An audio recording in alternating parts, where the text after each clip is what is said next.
मित्रांनो, साधी माणसे या मालिकेच्या आजच्या भागामध्ये आता मीरा ही बाहेर चाललेली असते। सदाशिवराव हे तिला पैसे देतात आणि म्हणतात, मी सत्यजितला भेटलो, तो सर्व जबाबदारी घ्यायला तयार आहे। मीरा आता ठीक आहे असं म्हणते। सदाशिवरावांकडून पैसे घेत ती आता लगेच बाहेर जायला निघते। दुसरीकडे सुजितराव त्याच्या माणसांसमवेत तिथे आलेला असतो आणि लक्ष्मीला म्हणतो की तुमचा तो झालेला जावई, तो पहा कसा गुंडगिरी करत दारू पिऊन इकडे तिकडे फिरतोय, परंतु न झालेला हा जावई आणि तुम्ही माझ्या न झालेल्या सासूबाई, मी तुमची मदत करण्यासाठी इथे आलोय। तेव्हा आता लक्ष्मीला खूपच राग येतो, ती रागात सुजितकडे पाहत असते। इकडे मीराने कुकर लावून ठेवलेला असतो, फक्त सदाशिवराव हे गॅस ऑन करत असतात। त्याच वेळी निरूपा तेथे येते आणि रागातच म्हणते, आता त्या मुलीने तुम्हाला कामाला लावलं का? ए मीरा मीरा अशी ती 2-3 वेळा आवाज देते। सदाशिवराव म्हणतात, अगं ती तिच्या माहेरी गेली, थोडं काम होतं ना म्हणून।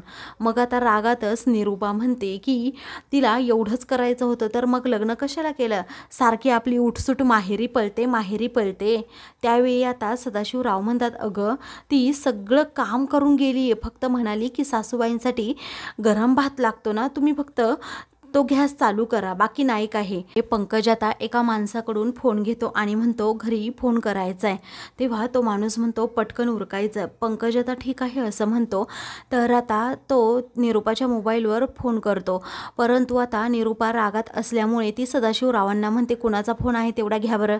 मग आता सदाशिवराव ठीक आहे असं म्हणतात, हॅलो हॅलो करतात। पंकज म्हणतो पप्पा का कॉल रिसीव करतायत काय माहीत, असं म्हणून तो आता खूपच चिडतो। ज्याकडून फोन घेतलेला असतो तो सारखाच घाईघाई करत असतो की माझा फोन दे, पण पंकज पुन्हा एकदा रिक्वेस्ट करतो की मला एकदाच कॉल करू देत ना।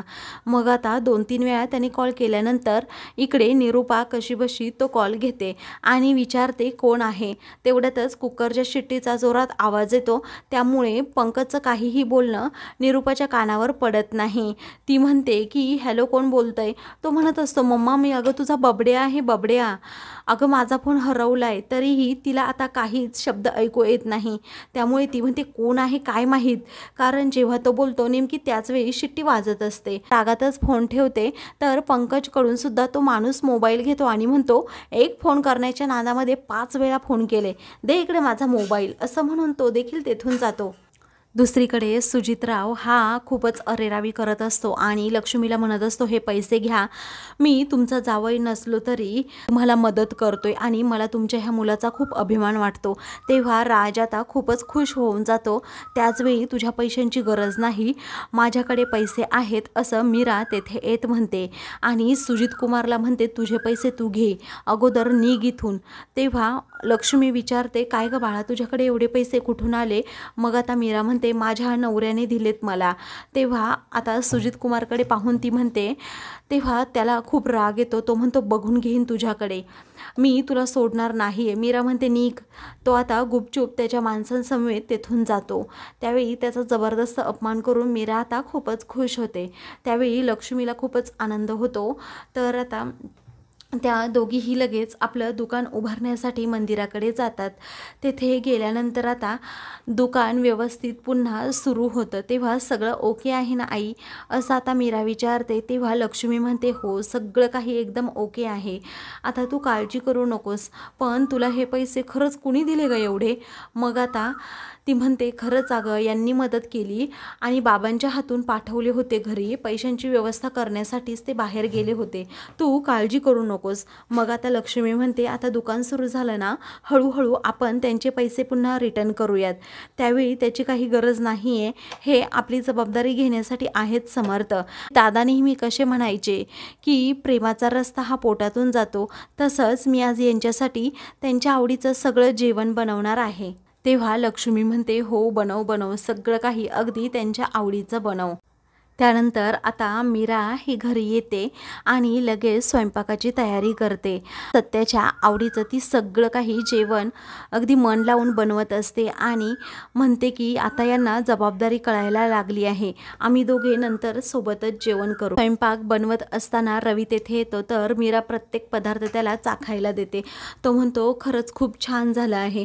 त्यानंतर निरूपा त्याचबरोबर सदाशिवराव आणि रवी हे तिघेही जेवायला बसलेले असतात. त्यावेळी आता ते दोघेही हट्ट करतात की मीरा तू सुद्धा जेवायला बस.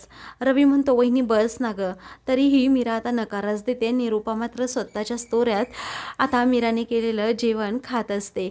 त्याचवेळी आता मीरा सर्वांना अगदी आवडीने वाढत असते. तिचं सर्व लक्ष सारखं दाराकडे असतं. रवी म्हणतो कुणाची वाट पाहतीये.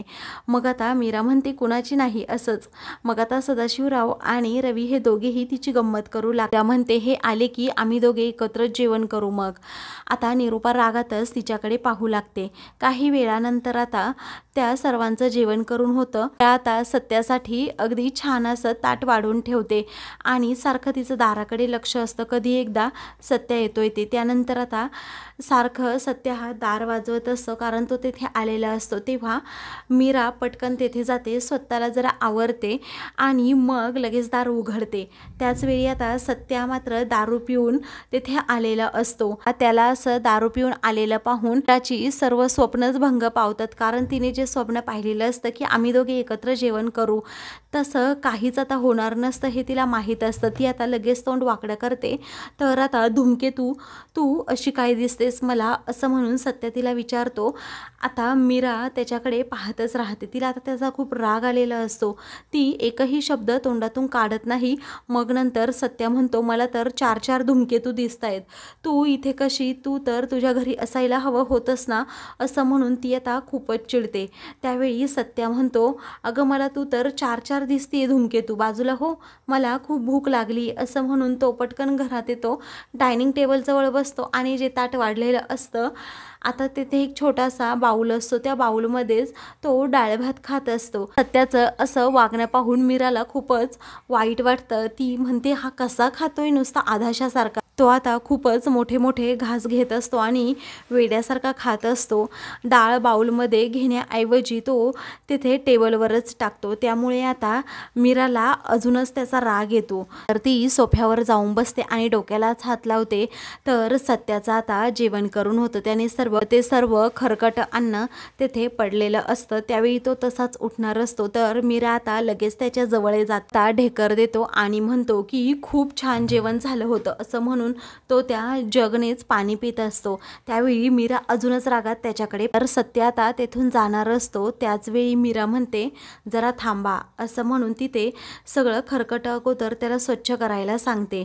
आता सत्याचाही नाईलाज होतो कारण जर खरकट स्वच्छ केलं नाही तर ही बडबड करत बसेन असं त्याच्या मनात येतं. म्हणूनच तो ते सगळं काही स्वच्छ करून घेतो आणि मीरा सांगेल तसं तो वागत असतो. त्यानंतर आता तो तेथून जायला निघतो. तर मीरा त्याच्याकडे हसतच पाहत असते. तेव्हा तो म्हणतो ऐकलं नाही कधी बापाला आणि या धूमकेतूने लावलं कामाला. तेव्हा आता मीरा म्हणते की काय म्हणालात काय तुम्ही. तेव्हा तो म्हणतो कुठे काय म्हणालो, असं म्हणून तो आता तेथेच थांबतो. तर मीरा त्याच्याकडे पाहतच राहते कारण तिने आता सत्याची चांगलीच खोड आता मोडलेली असते. आता ती म्हणते याला असाच धडा शिकवायला हवा, याचाच विचार ती आता करत असते. तर आता मित्रांनो पुढील भागामध्ये सत्या आणि मीरा हे दोघेही रूममध्ये रात्री झोपलेले असतात. तेव्हा सत्या म्हणतो मारू नका मला, मारू नका मला, असं मोठ्याने तो ओरडत असतो. तेव्हा मीरा आता झोपेतून उठते आणि त्याला म्हणते इथे कुणीच नाही आहे, तुम्हाला मारायला सुद्धा कुणीच आलं नाही आहे, असं म्हणून ती त्याला आता शांत करते. तर दुसऱ्या दिवशी आता निरूपा बाहेर बसलेली असते. तेवढ्यातच आता मीरा तेथे येते आणि सदाशिवरावांना म्हणते अहो बाबा रात्री हे खूपच मोठ्याने ओरडत होते की मला मारू नका म्हणून.